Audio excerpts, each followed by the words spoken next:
Good afternoon and happy Friday, everyone. It's a big weekend for Bison fans, and our Valley News Live sports team is down in Frisco, Texas. Beth Houle joins us with a few ways the fan experience will be a little different this year. Beth?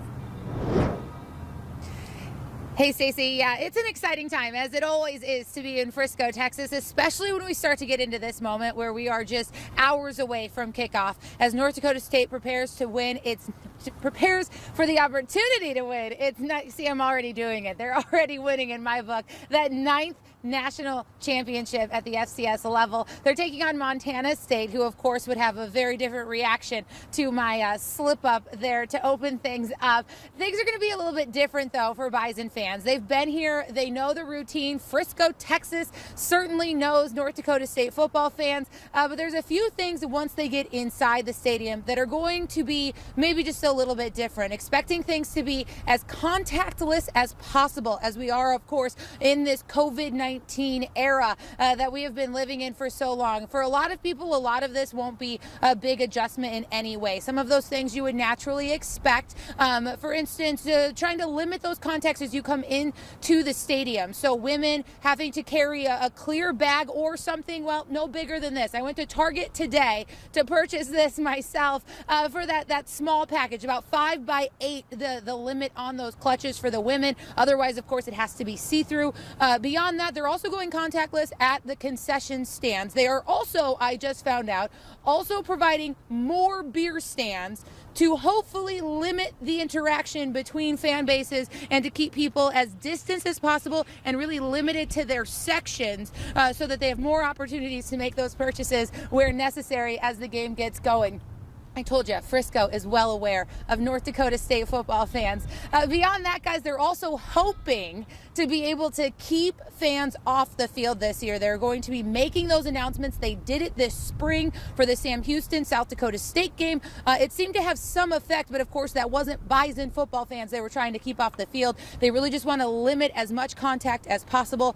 We'll of course see how that one goes. We have a full night of coverage for you here in Frisco. We worked hard to get here, and we're going to have all of the reports that we can find. We'll see you again tonight on Valley News Live at 5, but for now, reporting from Frisco, Beth Houle for Valley News Live Sports.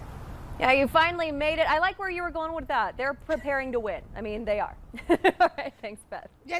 I mean, they're just, you know. Exactly. All right, have a good one. Well, up here, it's another first alert storm day with temperatures in the valley reaching 40 below zero in some areas. Hutch is here now with a first look at the forecast. Hutch.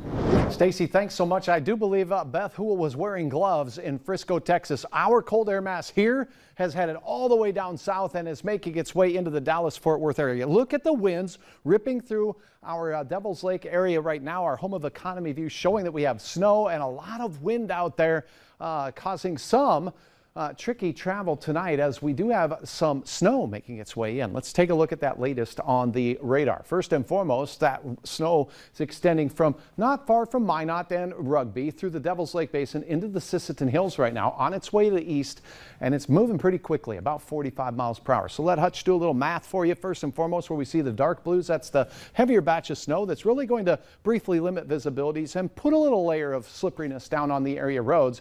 Here it is. The ETA for this batch of snow that's now near the Valley City area should arrive in the FM area by 5:37 or so. We could get a few light flakes before that. And then it's 96 miles away, the stuff in Maddock that's a little heavier. That's 6:06 for you in Grand Forks. So drive time and early evening snow. We still have dangerous wind chills out there, close to 40 below in the Langdon area, as we are expecting these cold conditions to continue. But now we warm up overnight. We've declared a first alert weather day for Saturday as well, because we're going to have some wind and blowing snow. I'll tell you all about it as our temperatures rise. That's the good news. We'll talk about the travel trickery in a moment. I think my jaw just hit the floor again. All right, thanks, Hutch. New information for you on a fire that destroyed a mobile home on New Year's Eve. The cause of that fire has been determined unintentional. Investigators say batteries sparked that fire that ignited bedding in the bedroom of a home. The damage is estimated at $40,000. Bismarck police say they arrested 2 teens for making an online shooting threat at one of the high schools. And although the teens said it was a joke, police say they're treating it very seriously. They circulated a picture of a semi-automatic rifle on Snapchat with the caption, "Don't go to school tomorrow." The school resource officer was able to track down those responsible. Regarding the incident, Bismarck PD Lieutenant Luke Gardner said a joke that causes fear is no longer a joke, and anyone that utilizes these platforms to strike up fear will be held accountable. Researchers at the University of Minnesota are trying to answer major questions about COVID immunity by taking blood from humans, some vaccinated, some boosted, and some unvaccinated, and testing it against variants of the virus. Part of the used specialty is on what are known as memory B cells. These cells remember what antibodies work and can quickly make more of that antibody if you get infected again. The memory B cells are really important for the future, because even if your antibody titer wanes, the memory B cells actually stay at a very high level for a long period of time. Now, labs across the world are working on similar experiments. They're studying how many of these COVID-binding memory cells people have before, right after, and long after the vaccine. Scientists now believe that's the link to answering when and if vaccines can produce long-term immunity for COVID-19. The FDA has altered the emergency use authorization for Moderna, shortening the time gap between the primary vaccination series and the booster dose now to 5 months. The agency announced that today. It had previously been 6 months. People aged 18 and older are eligible for the Moderna vaccine. The Biden administration is distributing an additional $4.5 billion in funding to help low-income Americans cover heating costs during a second pandemic winter, with cold weather states receiving the largest share, according to a state-by-state breakdown released today. Part of last year's $1.9 trillion American Rescue Plan, this funding boost more than doubled the normal funding level of the Low-Income Home Energy Assistance Program. According to AP, Minnesota received nearly $274 million in home energy assistance for residents. Electricity and natural gas prices are roughly 11% higher now than a year ago, according to the Labor Department's Consumer Price Index. While the Energy Information Administration says residential heating oil prices are up about 40%. The aid is meant to help cushion the shock of higher winter energy costs, but Republican lawmakers are critical, saying the relief package has caused high levels of inflation. A man is in custody and facing assault charges after police say he ran his truck into the doors of a Minneapolis fire station yesterday. Police say a preliminary investigation suggests that a woman was trying to get away from the driver of that truck who was following her.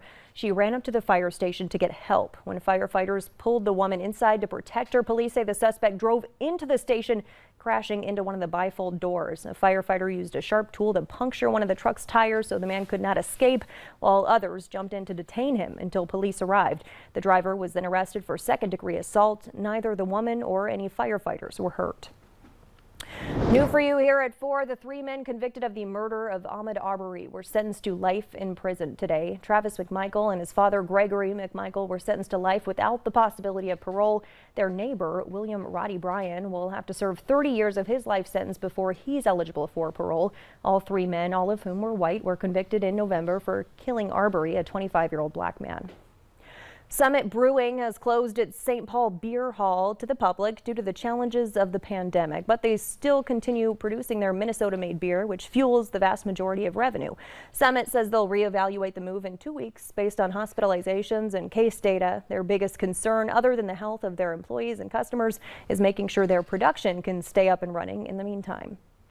The North Dakota Department of Transportation is reminding landowners not to push snow into the right-of-way or ditches on state highways. This includes the roadway, ditch bottom, and back slope of the road.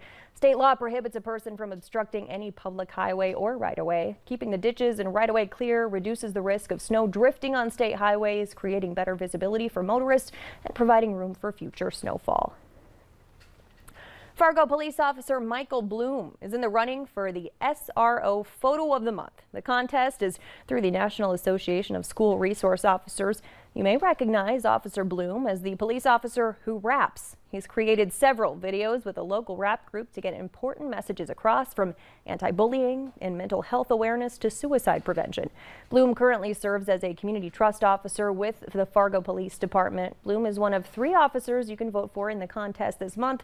You can vote by searching for the post on Instagram on your screen or by clicking on this story on our website, valleynewslive.com. Voting ends January 14th.